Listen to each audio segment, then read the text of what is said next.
Hi అండి. అందరికీ నమస్కారం. Welcome to my channel. ఈ వీడియోలో సచివాలయ ఉద్యోగుల కోరిక అదే.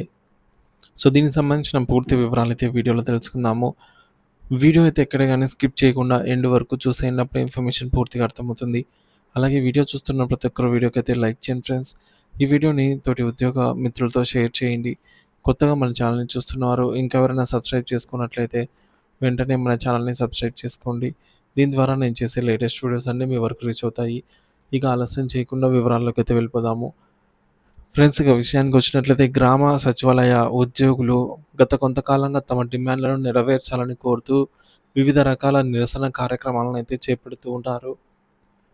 నిరసన పత్రాలు సమర్పించడం, ధర్నాలు నిర్వహించడం వంటి చర్యలు తీసుకుంటున్నారు. సాధారణంగా గ్రామ వాలంటీర్లు పంపిణీ చేసే పెన్షన్‌లు ఇప్పుడు సచివాలయ ఉద్యోగుల ద్వారా పంపిణీ చేయాలని ప్రభుత్వం నిర్ణయించింది.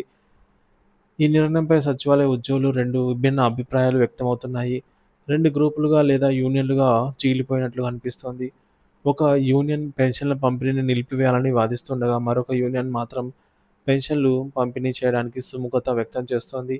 సచివాలయ ఉద్యోగుల పని కేవలం కార్యాలయానికి పరిమితం కావాలని ఒక వర్గం కోరుకుంటూ ఉండగా, పెన్షన్ల పంపిణీ కూడా తామే చూసుకోవాలని మరొక వర్గం భావిస్తోంది.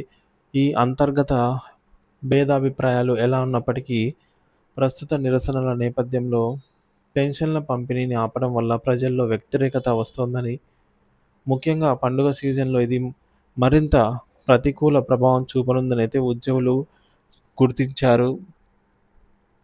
మరి ఈ కారణంతో ఉద్యోగులందరూ ఏకగ్రీవంగా తమ నిరసనలను ప్రక్కన పెట్టి ఉద్యోగులకు పెన్షన్ల పంపిణీ చేయడానికి నిర్ణయించుకున్నారు. ఇది ప్రజల పట్ల తమ బాధ్యతను తెలియజేస్తుంది. ప్రభుత్వం, ఉద్యోగుల మధ్య చర్చలు గతంలో జరిగాయి. అయితే అక్టోబర్ 24న జరగాల్సిన కీలక సమావేశం రద్దు కావడంతో ఉద్రిక్తతలు కొనసాగుతున్నాయి. ప్రభుత్వం ఉద్యోగుల దృఢత్వాన్ని పరిరక్షించడానికి ప్రయత్నిస్తుందని కొందరు భావిస్తున్నారు. పెన్షన్ల పంపిణీ విషయంలో సచివాలయ ఉద్యోగులు కొన్ని షరతులైతే విధిస్తున్నారు. అవేంటంటే పంపిణీ విధానము.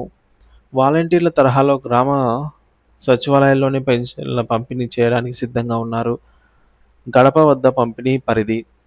నడవలేని వృద్ధులు మరియు వికలాంగుల వంటి వారికి మాత్రమే ఇళ్ల వద్దకు వెళ్లి పెన్షన్లను ఇవ్వడానికి అంగీకరిస్తున్నారు. మిగిలిన వారికి సచివాలయం నుండి పంపిణీ చేయాలనుకుంటున్నారు. మూడో డిమాండ్, ప్రధాన డిమాండ్ అండి, సర్వేల రద్దు. ఉద్యోగుల ఏకైక మరియు ప్రధాన డిమాండ్ ఏంటంటే సర్వేల పేరుతో తమను ఇబ్బంది పెట్టవద్దని. ఉదాహరణకు బంగారు కుటుంబాలను గుర్తించడం, పేదరిక రేఖకు అంటే దారిద్ర్య రేఖకు దిగువన ఉన్నవారిని, ఏపీ4 పథకం లబ్ధిదారులు కాదగిన వారిని గుర్తించడం వంటి సర్వేలను చేయమని ఒత్తిడి చేస్తున్నారని వారు ఆరోపిస్తూ ఉన్నారు. అలాగే సర్వేల పట్ల అభ్యంతరాలు వ్యక్తమవుతున్నాయి. అలాంటి సర్వేలు చేయడం వల్ల తమకు ఎన్నో ఇబ్బందులు ఎదురవుతాయని ఉద్యోగులు వాదిస్తున్నారు. ప్రజల ఆర్థిక స్థితిగతులను అంచనా వేసి పథకాలకు అనర్హులను నిర్ణయించడం వంటి సున్నితమైన విషయాలు తమ పని కాదని, దీనివల్ల ప్రజల నుండి వ్యతిరేకత ఎదుర్కొనే ప్రమాదం ఉందని వారు ఆందోళన చెందుతున్నారు. ఇది తమను అనవసరమైన రిస్క్‌లో పడేస్తుందని ఉద్యోగులు స్పష్టం చేస్తున్నారు. ఇకపోతే సూచనలు. మొత్తానికి సర్వేలు అవసరమైతే వాటిని ప్రత్యేక సర్వే స్థలాలతో చేయించుకోవాలని ప్రభుత్వాన్ని కోరుతున్నారు.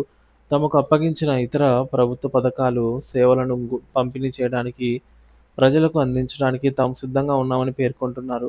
మొత్తం మీద గ్రామ సచివాలయ ఉద్యోగులు ప్రజలకు ఇబ్బందులు కలగకుండా పెన్షన్ల పంపిణీకి ముందుకు వచ్చినా తమ పని బాధ్యతల పరిధిని స్పష్టంగా నిర్వహించాలని కోరుకుంటున్నారు. ప్రభుత్వం వారి